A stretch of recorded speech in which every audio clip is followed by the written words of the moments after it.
MongoDB es el motor orientado a documentos más avanzado y popular del planeta. Fue creado en 2007, luego que DoubleClick, una empresa que sirve más de 4.000 anuncios por segundo en la web, tuviese problemas con la escalabilidad y flexibilidad de los motores existentes. Esto los inspiró a diseñar una base de datos donde todos los datos se almacenan en documentos tipo JSON, los cuales a su vez se organizan en colecciones. Se puede definir esquemas en las colecciones, pero es opcional, lo cual puede ayudarte a cambiar tus estructuras de datos rápidamente. Pero aún más importante, permite que los datos, los cuales son frecuentemente accesados conjuntamente por una aplicación, estén en un solo lugar, en lugar de múltiples tablas. Esto a su vez genera que las operaciones de lectura sean extremadamente rápidas, porque no es necesario hacer ninguna unión. Es como tener un computador listo para vender en lugar de tener todas las piezas por separado. Y gracias a todo esto, Mongo nos permite escalar fácilmente de manera distribuida, puesto que una colección es autocontenida, por lo que podemos repartir nuestros datos entre múltiples dispositivos muy fácilmente. Para crear una base de datos en MongoDB podemos usar tres maneras. Hacerlo desde comandos, que es la forma más complicada.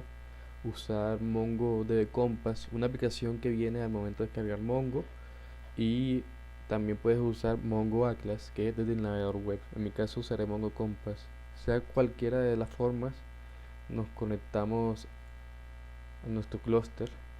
Una vez aquí podemos ver que estará vacío, porque es la primera vez que entramos. Para crear nuestra base de datos nos vamos aquí a Database y a crear base de datos. Le ponemos un nombre a nuestra base de datos, Matica, y crearemos nuestra primera colección. La colección sería como las tablas en SQL. Entonces creamos una colección de procesadores y creamos la base de datos. Ok. Ahora vamos a crear los documentos, que serían las propiedades de cada objeto de la tabla de procesadores. Para crear un documento, le damos aquí a añadir información, añadir data y insertamos documento. Este es el formato para crear cada propiedad de cada objeto, y también podemos cambiar la vista, también puede ser esta, que esta vista es un poco más sencilla, pero con esta solo podemos agregar un solo documento a la vez. Así que usaremos esta, porque como dice aquí, podemos pegar uno o más documentos, podemos documentar. Y bueno, ahora para crear otra propiedad de la que ya viene aquí, que es el ID, que lo crea automáticamente Mongo, vamos a poner por ejemplo la marca, dos puntos, y ponemos el dato que queremos. Si queremos un número, solo ponemos el número y ya. Si queremos un string, ponemos el string, que en este caso digamos que su marca es un procesador AMD y su nombre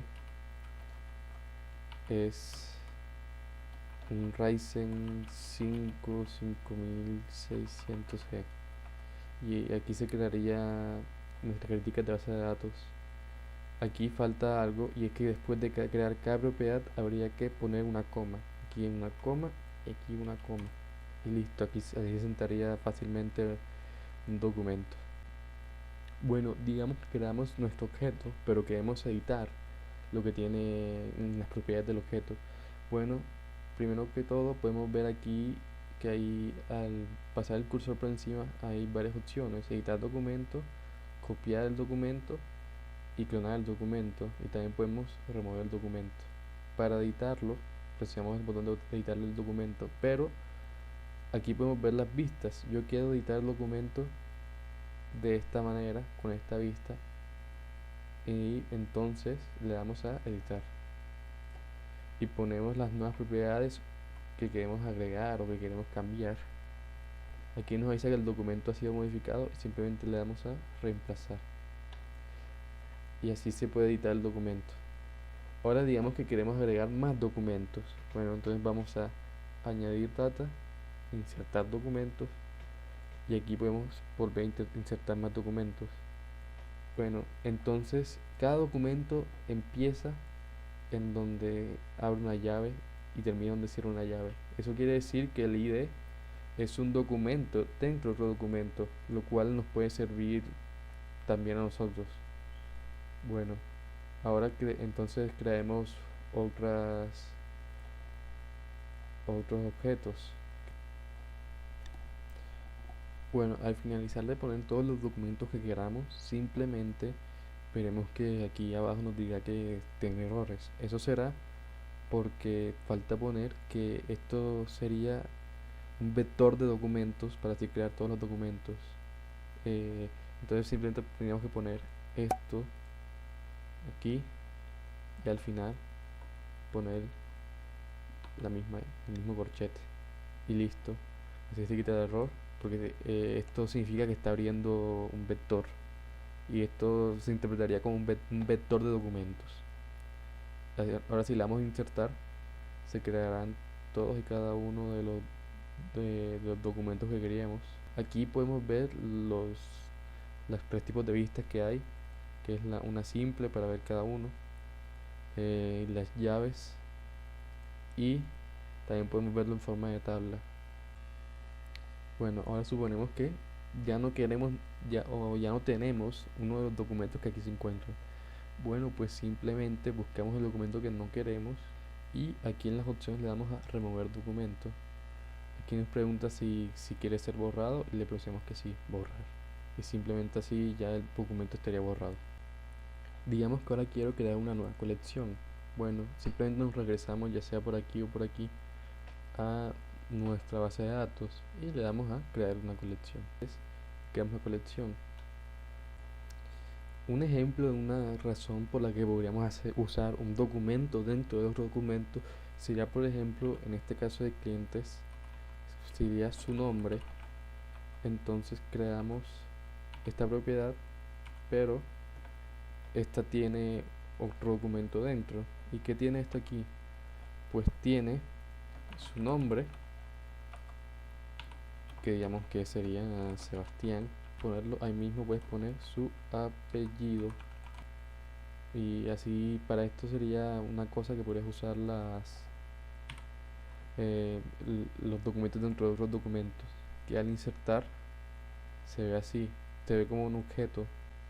Para ver por completo las propiedades, simplemente entramos aquí donde hay una flecha y nos muestra todas las propiedades de la persona. Y si vamos a las llaves, también es exactamente igual. Y en el formato de tabla, aquí nos dice que hay dos campos, entonces simplemente presionamos aquí, nos muestran los dos campos por separado, una pestaña aparte. Para regresar a como estábamos, simplemente regresamos aquí donde dice clientes. Bueno, digamos que ya no quiero más la colección de clientes. Bueno, entonces simplemente presionaríamos aquí, le damos al Drop Collection y escribimos aquí el nombre de la colección. Le damos al Drop Collection y ya se borraría la colección. Ahora veamos cómo realizar consultas en nuestras colecciones. Mongo, al ser un motor NoSQL, utiliza un lenguaje diferente a SQL para realizar las consultas. En este caso, Mongo utiliza MQL o Mongo Query Language. Vamos a ver una breve introducción a este lenguaje. Tenemos la siguiente colección, en la cual almacenamos las recetas favoritas de distintos usuarios. Esta tiene 4 campos: User, que es el usuario; Recipe, que es el nombre de la receta; URL, que es la dirección a la receta; Prep Time, que es el tiempo de preparación de nuestra receta; e Ingredient Count, que es el número de ingredientes de la receta. Vamos a empezar con una consulta simple. ¿Cuáles son las recetas favoritas de un determinado usuario? Para cualquier consulta en Mongo, siempre empezamos abriendo llaves. Y dentro de estas llaves vamos a poner el campo por el cual queremos filtrar, que en este caso es User, y el valor que queremos que tenga ese campo, en este caso 02 Loves Lollipop. Y vamos a realizar nuestra consulta. Aquí podemos ver que estos son todos aquellos documentos los cuales tienen en el campo User el valor 02 Loves Lollipop. También podemos agregar múltiples campos para filtrar. Por ejemplo, si queremos buscar las recetas del usuario 02 Loves Lollipop que tengan 5 ingredientes, utilizamos una coma, volvemos a poner nuestro siguiente campo y el valor que queremos. Entonces en este caso vamos a hacer nuestra consulta y aquí podemos ver todas aquellas recetas del usuario 02 Loves Lollipop que a su vez tengan 5 ingredientes. Hasta el momento hemos utilizado únicamente valores específicos para nuestros filtros, pero MQL nos permite utilizar operadores para realizar las consultas. Algunos de ellos son, por ejemplo, LD, que es less than, LTE, que es less than equal, GT, que es greater than, GTE, que es greater than equal. Al utilizar esos operadores, tenemos que abrir luego llaves. Entonces, por ejemplo, si queremos consultar aquellas recetas del usuario Zero Tulips Lollipop que sean menores que 6 y que tengan 5 ingredientes, podríamos utilizar lo siguiente. Aquí tenemos nuestro preparation time, nuestro less igual than, entre llaves y el valor. Entonces, si hacemos nuestra consulta, veremos aquellas recetas que sean de 5 del usuario Zero Tulips Lollipop y que tengan un tiempo de preparación menor que 6. Otro operador ampliamente utilizado es in, que nos permite buscar valores dentro de un arreglo. Por ejemplo, si queremos saber cuáles son las recetas favoritas del usuario Zero Tulips Lollipop que tengan 2 o 5 minutos de preparación, podríamos escribir lo siguiente. Como podemos ver, también al ser un operador lo tenemos que abrir dentro de llaves y luego entre paréntesis, luego de los dos puntos tenemos entre corchetes nuestros valores, que es un vector. Al realizar esta consulta, vemos aquellos que tengan esta condición, en este caso solo es 1. También podemos utilizar múltiples operadores en una consulta. Por ejemplo, si queremos saber cuáles son las recetas favoritas de Zero Tulips Lollipop o Frijolito que tengan 2 o 5 minutos de preparación, podríamos escribir lo siguiente. Como vemos, cada uno de los in está en su campo y cada uno está dentro de sus llaves. Y aquí tenemos nuestro otro ejemplo. Un operador muy importante es OR, que nos permite realizar una operación lógica OR. Por ejemplo, en esta consulta estamos preguntando por aquellas recetas del usuario Zero Tulips Lollipop que tengan un tiempo de preparación menor o aquellas recetas del usuario Frijolito que tengan un tiempo de preparación mayor que 10. Y así lo podríamos escribir. Como vemos, el OR se escribe igual que los otros y dentro de este va un vector. Dentro de los vectores tenemos entre llaves nuestras consultas y obviamente separadas por coma. Entonces en este caso tenemos nuestra primera consulta que es Zero Tulips Lollipop con un tiempo de preparación menor que 6 o el usuario Frijolito con un tiempo de preparación mayor que 10. Y vamos a hacer nuestra consulta y aquí tenemos nuestros resultados. Otro operador importante que nos puede ayudar mucho es AND. Este también lo podemos agregar junto a OR. Por ejemplo, digamos que queremos realizar esta misma consulta, pero también queremos preguntarnos que estos sean de más de 9 ingredientes o de menos de 3 ingredientes. Y para eso tendríamos esta consulta de aquí. Entonces, la primera parte es AND, porque es un AND entre nuestra primera consulta, que es la anterior, y la segunda, que es la de los ingredientes. Entonces, dentro de ese AND tenemos nuestro vector y cada una de las consultas. El primero es el del OR, que es el mismo que teníamos antes, es exactamente el mismo, y luego de la coma, otra llave con nuestra segunda condición, que es un OR y es o que el número de ingredientes sea mayor que 9 o que el número de ingredientes sea menor que 13. Y aquí tenemos todos estos resultados de esta consulta. Vamos a hablar de la herramienta de Aggregation Framework de MongoDB, que es la herramienta más poderosa que nos ofrece este sistema de bases de datos. Esto nos da instrumentos para trabajar con nuestros documentos en las colecciones. Utilizando este framework podemos agrupar documentos fácilmente, usando cosas como hallar el promedio, el total, el mínimo, el máximo, o contar los documentos, lo cual sería como total en lo que sería SQL. Ahora, para que nosotros utilicemos ese framework, lo que tenemos que hacer es irnos a la pestaña de aggregations. Aquí veremos esto. Para crear esta especie de consulta, lo que tenemos que hacer es crear una pipeline. Para eso tenemos que tener en cuenta que se crea por medio de etapas. Entonces añadimos una etapa. Digamos que en la primera etapa lo que queremos sería sacar todos los documentos que coinciden en campos. Usaremos, por ejemplo, de todos estos usaremos el que se llama match, ok, y aquí ponemos la búsqueda que queremos o lo que queremos que coincida. Por ejemplo, si queremos todos los documentos que su marca sea AMD, y aquí tenemos todos los que contienen AMD. Así que ahora digamos que también quiero todos los que tengan 6 núcleos. Y aquí no los filtra, aquí tenemos los dos. Pero digamos que quiero hacer más cosas. Bueno, si quiero hacer algo diferente, un match, lo que tengo que hacer es añadir otra etapa. Elegimos lo que quiero hacer. En este caso digamos que quiero hacer es agruparlos. Entonces buscamos el de group. Que en este caso group sería como agrupar cada uno en un campo diferente. Primero que todo habría que crear un campo para la ID, que la ID puede ser cualquier número y esto es obligatorio ponerlo. Y aquí tenemos que poner cómo queremos que se nuestra llame nuestro primer campo. Digamos que queremos sacar cuántos procesadores hay aquí, que eso solo sería por un count, ¿no? Ponemos número procesadores. Entonces, para esto tenemos que elegir un tipo de acumulador. Los acumuladores son lo que conocemos como count máximo, mínimo y todo eso. Entonces simplemente tenemos que poner el signo de dólar y aquí nos ponen todos. Lo que dicen aquí acumulador los podemos usar. En este caso vamos a usar un count, que se escribe así. Y aquí la expresión sería, como queremos contar documentos, para contar los documentos tenemos que solo abrir y cerrar llaves. Y ya, eso sería todo. Y nos muestra el ID, que sería el ID como de la búsqueda.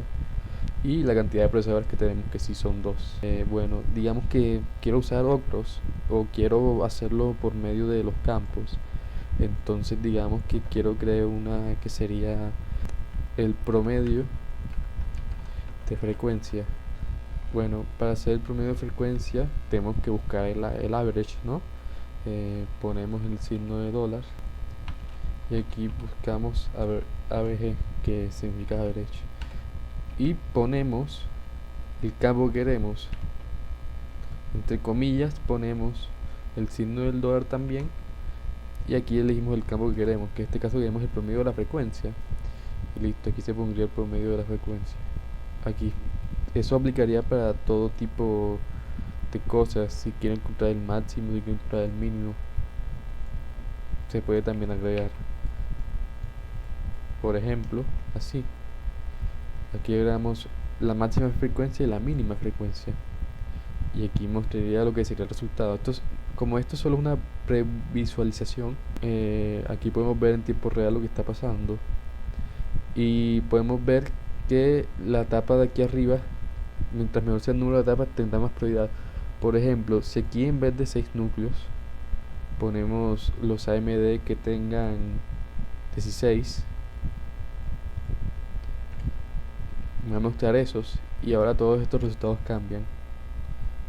Si quiero ver ya definitivamente cómo terminó la consulta, le doy aquí a Run y la corre. Nos muestra el ID de la consulta, el número de procesadores, el promedio, la máxima frecuencia y la mínima frecuencia. Ahora vamos a ver en qué casos es beneficioso utilizar MongoDB respecto a otros motores de bases de datos. Podemos ver que Mongo es muy útil cuando tenemos datos no estructurados o semiestructurados. Al ser MongoDB un motor de bases de datos orientado a documentos, los datos que almacenamos no tienen que estar estructurados, como es en el caso de SQL. Eso puede ser útil en aplicaciones web donde los datos pueden variar de un documento a otro. También es muy útil cuando necesitamos una escalabilidad horizontal, puesto que MongoDB nos permite escalar de manera efectiva agregando otros servidores a un mismo clúster. También es muy útil cuando necesitamos aplicaciones en tiempo real, debido a que Mongo permite unos tiempos de actualización muy rápidos y a su mismo tiempo consultas muy rápidas. También cuando necesitamos un desarrollo y prototipado rápido, debido a que MongoDB es un motor muy flexible que le permite a los desarrolladores realizar cambios a las estructuras sin muchos problemas, a diferencia de una estructura donde hay una tabla la cual en su mayoría es fija. También en Big Data, MongoDB puede manejar grandes cantidades de datos y se puede utilizar en entornos de Big Data muy fácilmente y de manera muy efectiva. También cuando necesitamos altos volúmenes de escritura y de lectura, puesto que MongoDB es muy eficiente en estos casos. Sin embargo, MongoDB no siempre es la mejor opción. Por ejemplo, no es muy adecuado cuando necesitamos transacciones complejas, las cuales son mucho mejor manejadas por SQL.